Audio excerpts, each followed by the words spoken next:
My 28F dog attacked my stalker after he broke into my house. Now my SIL 32F says my dog is too dangerous to be around my niece 4F. Feel like I'm going crazy. Most of the people that replied have given you excellent advice. Mine is to get you to see that you won. As I read your post, I realized that you have no idea how smart and strong you are. You were threatened and took action. You got a gun, permit, training, cameras, alarm system, a dog, and all the things that I usually have to talk people into. For years I provided a service to victims of stalkers. I would first inform them of their legal rights, tell them their options, help them with filing reports, do a deep background on the stalker, inspect the home for security, advise them on a proper alarm system and changes, find a contractor, help them select a handgun and training, train them what to do at home, at work, on the street, help find a dog, therapist, and many other things. Over the years, I developed a thorough understanding of the mind of stalkers and how to deal with them. I know how helpless you feel when the law says you have to be beaten or killed before they can do anything. Today, most major cities have a support group for people that are harassed by stalkers. Sometimes, I would even have a discussion with the stalker. But that only worked 10% of the time. Stalkers know the law, aren't afraid of much, and are driven by things most people don't understand. I could list the many things we did, including staking out the house and catching them. I was licensed and permitted in everything. I only share this background so that you know that I have more experience at this than most people. The reason I'm replying to your post is to tell you that you did things on your own that I had to push clients to do because they either were paralyzed with fear, lived in denial, or were passive and had to be pushed into protecting themselves. Some even wanted to move away. Never run from a stalker, and you didn't. In 15 years I never had one client that took the initiative like you have. You did almost everything right, and you should be proud of your efforts and know that you are strong enough to deal with this and anything else life throws at you. You won. Don't let this piece of trash know that he caused you pain. These sick people get pleasure from your fear. So as you go forward, don't let your SIL get to you.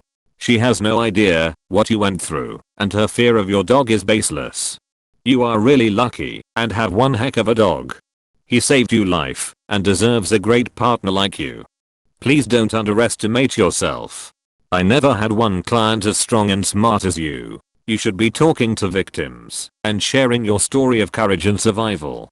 You would provide a service to victims that think no one understands their constant fear. If you did that, you would be giving yourself therapy. Therapy isn't much more than sharing your fears with someone that understands, and you truly do. This was such a kind, lovely thing to read. Thank you so much, both for this comment and for the work you do. Because there have been plenty of helpful comments already regarding what to do with Thor, great name, and your SIL. I just want to make sure you're also taking care of yourself. What you've been through is horribly traumatic that few people in the world have experienced. I know you've gone to great lengths to protect yourself with classes and the like. But now that the imminent physical threat is taken care of, it's time to take of the emotional scars your stalker has inflicted on you. Please seek out some trauma therapy. You deserve to be able to live without the constant cloud of fear hanging over you. Please seek professional therapy. You'll thank yourself so much for being kind enough to take care of your mental health. Best of luck to you, and lots of pets for your perfect doggy. Echoing this, depending on where you live, you may be eligible for trauma therapy paid by the county in which the judicial process occurred. Do they have a victim advocate's office? If not, I recommend looking up the National Association of Crime Victims Compensation Boards, if in US. Link http://www.macvic.org/ they can help you figure out what you are eligible for as a victim. I can tell you from experience as a victim of a crime that this service has been invaluable and thus allowed me to receive free weekly trauma therapy for almost a year now. Virtual since COVID. It also might help you find ways to talk to your brother and SIL. Your support system is more important than ever. But sometimes people truly don't understand the brain alteration a trauma can cause, and you might not have the ability to describe it in a way they can understand right now. A therapist can help coach you on how to talk to them, so that you can hopefully have time with your family and niece. And your dog. Also, and I hate to add this depressing advice, but talk to the victim advocate or sign up for the victim notification via the prison system, so you aren't taken unawares by an early sentencing release. In the case I'm a victim in, the perp was sentenced to 6 years, but will probably be out in less than 3. Restraining orders do not always roll over from before, so make sure you have a new one set in place if/when this sociopath gets out on parole. So thankful Thor was there to keep you alive. Best wishes on healing. Amazing advice. Also, I'd suggest you contact Nova//www. Trinova.org/help for crime victims/National Organization for Victim Assistance. They offer a lot of free help as well as the Domestic Violence Coalition of your state. Just Google those words plus your state, so they can point you to your local resources. They can help with legal issues, safety, relocation assistance and therapy for free. Also, to keep in contact with the DA's victims advocate. There are no guarantees in the criminal justice system, but they can be your voice in the inside and help explain the system and also offer resources.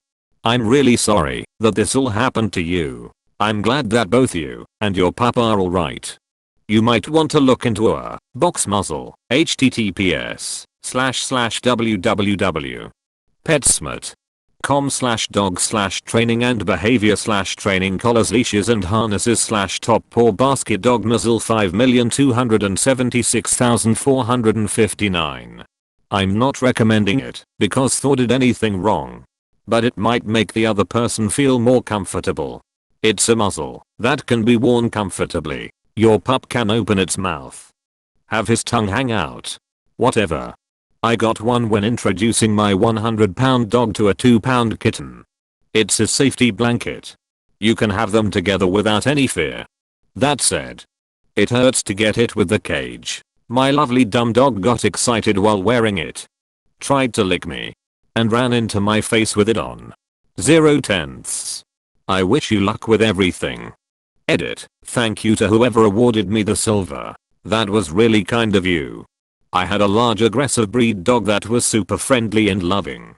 He crossed over the Rainbow Bridge last year. I understand the struggle of having an intimidating dog and the judgments that can go along with it. I especially want aggressive breeds to get all the love and attention they deserve. Op sounds like they're doing a fantastic job. No one should have to pick between a person/partner wanting what is best for their child or their amazing dog, especially one that saved their life. This is probably the best advice, as Op feels absolutely safe with the dog. The parents of the 4-year-old are absolutely responsible for ensuring their child's safety. I like this to keeping young children out of the kitchen when cooking things on the stove. A pot of spaghetti is not evil. It's not malicious. And it's absolutely safe when used properly. But if a kid pulls it over on themselves, it's going to be tragic. I look at a dog which is capable of sending a full-grown man to the hospital to be as dangerous as that pot of spaghetti. A few ounces of prevention and inconvenience is absolutely worth everyone's peace of mind. You can even get the dog to love the box muzzle too. Make it so that he gets to play a treat game when he puts it on, and before long, that dog will literally be bringing the muzzle to you whenever he hears the brother's car pull up. If it weren't for Thor, your stalker probably wouldn't be carted off to prison. Thor helped provide DNA that pinpoints stalker to the scene. Best move on your part. That's such great news, and I'm glad things will be better for you. Your sister-in-law is being ridiculous. A home invasion is something a dog notices.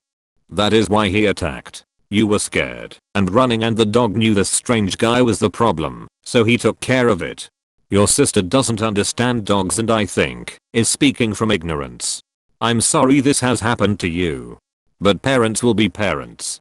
I'd just keep them separate from here on out to keep the peace. Thor sounds very smart and simply amazing. On one hand, I understand concern of a child around any dog, But Thor didn't snap. He did what Op had hoped he would do and defended his mama from a man who broke into her house. I don't understand why keeping him crated is unacceptable to her. They need to have a talk because SIL seems to think Op is pouting. But she just went through severe trauma and relies on him for her anxiety. Op should also get counseling for PTSD though, because realistically she can't bring him with her everywhere for the rest of her life unfortunately. Some businesses don't allow emotional support animals, particularly a large bully breed. It sounds to me that the SIL simply doesn't understand the situation Op went through. Or refuses to accept that a dog is capable of defending their human without being a monster. Sounds like SIL has a misconception about dogs that have tasted blood and that means they can't be trusted. Sounds like there's an underlying misunderstanding and concerns not being expressed, and so snapped and dangerous around her child are what is coming out. Addressing that root issue with SIL may help. Also sounds like Op needs counseling as what she went through was very traumatic and her anxiety going anywhere without the dog is understandable but long term not an ideal healthy state. Here's hoping they can work those things out. Edit https://samthedogtrainer.com/articles/behavior modification/does a dog become vicious if it bites and tastes blood and by taste for blood many people think any aggression will now be more likely. I agree with Op that these are special circumstances. If there was a sudden increase in aggressive behavior then there may be cause for concern, although I wouldn't rule out the dog responding to Op's heightened anxiety if that happened too. Honestly, if there is an increase in aggressive behavior, it may be the dog was traumatized too and dealing with PTSD. So therapy for a dog that goes through that is not inappropriate either. It's different than person PTSD therapy, but still works. Exactly. I'm so happy you're okay. And Thor is the goodest boy, please give him lots of hugs from everyone. Your SIL is being ridiculous. What does your brother have to say about it? I think your compromise of crating Thor when they're over is as good as it gets. The only other option I can see is that Thor wears a gentle leader leash and you keep a hold of him when you're around them. But I doubt that would satisfy your SIL. For what it's worth, she's being incredibly insensitive when she should be thanking whoever above that you had the foresight to get Thor and that he loves you so much. I want to think in solutions and would simply recommend that while around the kid you put a simple muzzle on Thor. They don't harm the dog at all. Just prevent him from biting and eating while it is on.